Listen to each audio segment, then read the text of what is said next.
नमस्कार। बांग्लादेश के अंदर जो हिंदुओं पे लगातार अत्याचार हो रहा है, उन अत्याचारों की बातें लगभग आप मीडिया रिपोर्ट्स पे देख रहे हैं। मोदी सरकार को भी अब घेरा जा रहा है कि क्या अल्पसंख्यकों की ये हालत होगी? क्या अल्पसंख्यकों के साथ ऐसा बर्ताव किया जाएगा? जबकि कांग्रेस ने ये आरोप लगाया है कि माफ कीजिएगा, मोदी सरकार ने ये आरोप लगाया है, इनफैक्ट मोदी ने ये आरोप लगाया है कि असम के अंदर ये स्थितियां पैदा करना चाहते थे कि कांग्रेस के लोग असम को पाकिस्तान बनाना चाह रहे थे। लेकिन शेख हसीना, आप समझें, शेख हसीना जब से भारत में आई है निर्वासित होकर के, तब से वहां के जो लोग हैं, हादी के नेतृत्व में काफी लोग हैं जो अपना उसे नेता मानते थे, वो इस दुनिया से चला गया है। पीछे की स्थितियां हैं भैया, हिंदुओं को चुन चुन के मारा जा रहा है। ये खबरें आ रही है, न्यूज़पेपर्स के ऑफिस में आग लगाई जा रही है, जहां पे भारत की एम्बेसी वगैरह है, वहां की स्थिति बहुत टाइट है। हालांकि आर्मी ने कल भी ये बताया कि हमने स्थितियों को सारा भांप लिया है, स्थितियों को सारा एकदम अच्छे से रख दिया है, आपको घबराने की कोई आवश्यकता नहीं है। लेकिन बीच चौराहे पर एक हिंदू युवक को टारगेट करके आग लगा दी, कितनी भयावह स्थिति होगी। ये कंगाल बांग्लादेश कभी समझ पाएगा कि आपके लिए इंडिया ने क्या किया? बस लानत है ऐसी सोच पर कि हिंदुओं को टारगेट करके आप ऐसा कर रहे हो। जो हिंदू आपके लिए खड़े होते हैं, जो इंडिया आपके लिए खड़ा होता है, आपको ये भी नहीं पता कि आपके क्रिकेट के खिलाड़ी करोड़ों रुपए में बिकते हैं हमारे यहाँ इंडिया में। जब भी आईपीएल होता है तो करोड़ों रुपए में उसे खरीदा जाता है। वो करोड़ों रुपए का रेवेन्यू है, वो कहाँ जाता है? बांग्लादेश में जाता है। बांग्लादेश की अर्थव्यवस्था उससे मजबूत होती है। और इससे हमारी सोच भी ये है कि यार, हम कितने करोड़ रुपए में खरीदते हैं उनको। क्या जरूरत पड़ी है एक ऐसे कंगाल भिखारी देश के उन क्रिकेटरों को खरीदने की, जब हमारी कम्युनिटी के, हमारे इंडियन लोगों को वहां पर चुन चुन के मारा जा रहा है?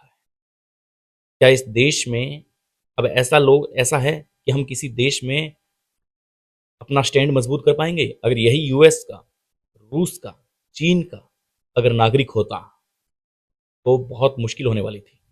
अभी लूनक्रन सर से एक भाई, जिसको पढ़ाई में कलम उठानी चाहिए, उसे आपने बंदूकें दे करके यूक्रेन बॉर्डर पे भेज दिया। उसके परिवार वाले रो रहे हैं, न्याय की उम्मीद कर रहे हैं। उस भाई ने वीडियो भी डाला, कहा कि भाई मैं बहुत संकट में हूँ, मुझे गन चलानी नहीं आती, लेकिन फिर भी हमें ट्रेनिंग के नाम पर हमें यूक्रेन में भेज दिया गया युद्ध से। बताइए आप, ये जो स्थितियां हैं, ये स्थितियां सामान्य नहीं है। बांग्लादेश की फिलहाल बात करेंगे। बांग्लादेश के अंदर बहुत गंभीर स्थितियां हैं।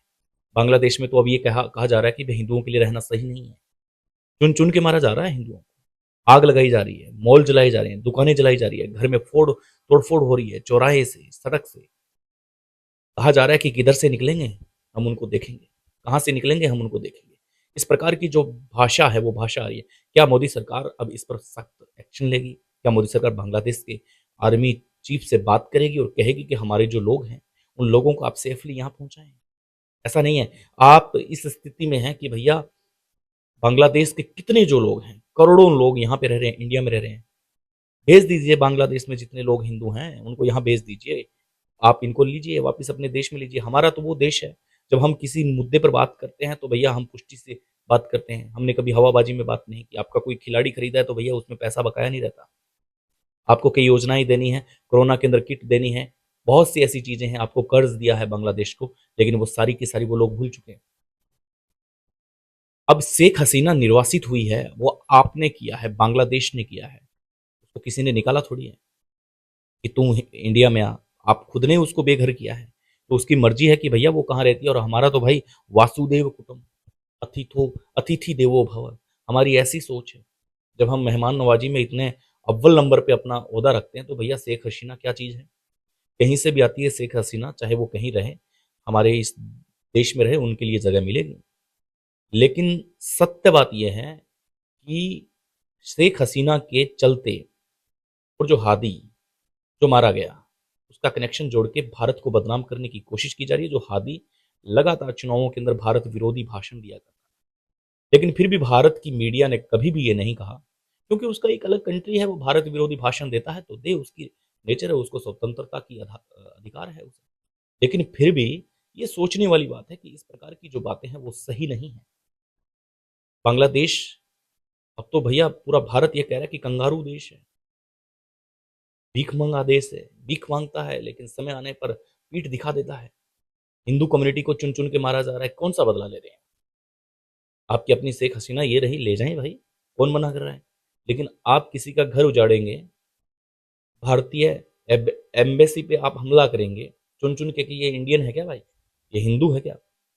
अल्पसंख्यक तो यहाँ भारत में भी बहुत रह रहे हैं, क्या भारत में अल्पसंख्यकों को डर लगता है? सवाल होगा नहीं, जवाब होगा नहीं। सवाल और जवाब दोनों ही एक है। अंतर ढूंढने की कोशिश की जाए तब अंतर मिलेगा, लेकिन बांग्लादेश के जो मौजूदा हालात हैं वो बहुत डराने वाले हैं। हिंदू तो खतरे में है ही, लेकिन भारत सरकार भी अब कितना बड़ा एक्शन लेती है हिंदुओं के लिए, ये तो देखने वाली बात है।